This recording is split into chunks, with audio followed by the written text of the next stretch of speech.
Welcome back, brothers and sisters. I am Braden. This is Langley Outdoors Academy, the place where we not only talk about what's going on in the gun world, but also how we're going to fix it together. And today, we're going to talk about a massive update on something that we've been covering since May 30th. Now, the House Joint Resolution 44 to condemn the ATF pistol brace rule, that now has been scheduled, at least from one of the representatives who sponsored it. This is an important one because it lines up with everything that we've been discussing together, and I cannot wait to show you guys this path that has played out. Everything will be linked in the description box below, and again, please send this one out and leave a comment down there because this is a big one. And of course, if you are new or returning viewer, please consider hitting that like button, subscribing to the channel, and turning the notification bell on. We have freedom to dispense on the daily, and we'd love to have you along for the ride. But, my brothers and sisters, let's get into this because there's been a very big development in the pistol brace rule being able to be used against the Democrats in the Senate. Again, this is a long-term play. I'm going to walk you through the entire thing right now. Now, as I mentioned in the introduction, we've been covering this exact same thing on this channel, you and I, since May 30th. Let me know in the comments if you guys remember all these things, because they've led to this point. So the first thing that we covered was a perfect setup, which I'm showing you on screen right now. Every video I'm about to show you in reference is linked in the description box. The first thing that we talked about was McCarthy had the opportunity to put the Senate Democrats in a bad spot through passing House Joint Resolution 44. Okay, that's an important piece. That's the first one. Then we've got the second one, which we did a follow-up where I said they were over a barrel because if they pass this, McCarthy has them in the long term for the Senate elections with Manchin, Sinema, and Tester. That's important, okay? So now, the last one we covered, and this was the big tell, was Giffords.org when I said they're showing weakness and they're signaling weakness because they'll always tell you what they're afraid of. In fact, this is an excerpt from the actual video we did a couple days ago. It all came to fruition. Check this out. And the content that we're going to talk about today is something that strikes me so odd. Where there's smoke, there's fire. Giffords.org, a Maine gun control group, is sending letters to Congress to block a resolution that has no chance of passing around blocking the pistol brace. Like I said, where there's smoke, there's fire. They will always tell you what they are afraid of, and that is what we're going to dive into right now.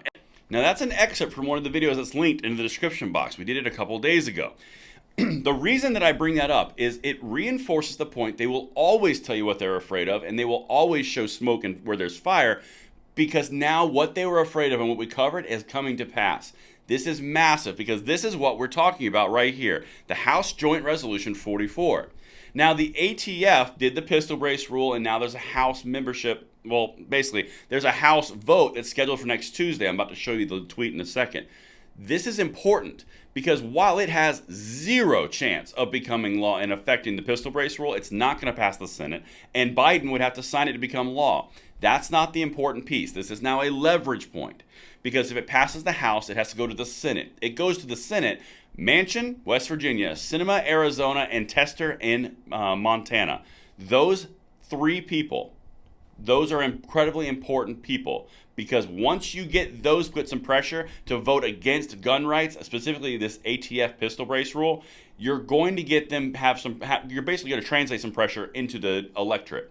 That's the reason this is such a big deal. That's hence the whole over a barrel thing. Now, Giffords.org, this is the actual letter we referenced. They sent a letter a couple of days ago on May 31st to all the leaders in Congress. This is why they were afraid. We cover these things because all these little crumbs lead to the end result. Check this out. This is the exact quote from Representative Andrew Clyde, the sponsor of this bill. Representative Andrew Clyde, breaking. House GOP leadership just confirmed my resolution to block the ATF's unconstitutional pistol brace rule will come to the House floor for a vote next Tuesday. I will hold them to that promise, and I will never back down from the fight to defend our natural rights. That was pinned yesterday, June 6th, 4:49 p.m. Now, the reason that this is so massive is back out and zoom out, like I say on this channel all the time. As you look at everything that we just covered from May 30th to now, you can see a breadcrumb trail of showing you where they were afraid, where the smoke pointed to the fire. They were afraid of this getting through because of the very reason we just talked about. It puts the Senate Democrats in a tough place, which therefore imperils their gun control pushes in the future. Everything is on a long term. Everything is a zoomed out macro view because while this little micro fight is happening in the House chambers, This macro fight is what they're truly afraid of, which is why they sent all the letters to the leadership, which is why you saw all of the energy to avoid something that had zero chance of passing.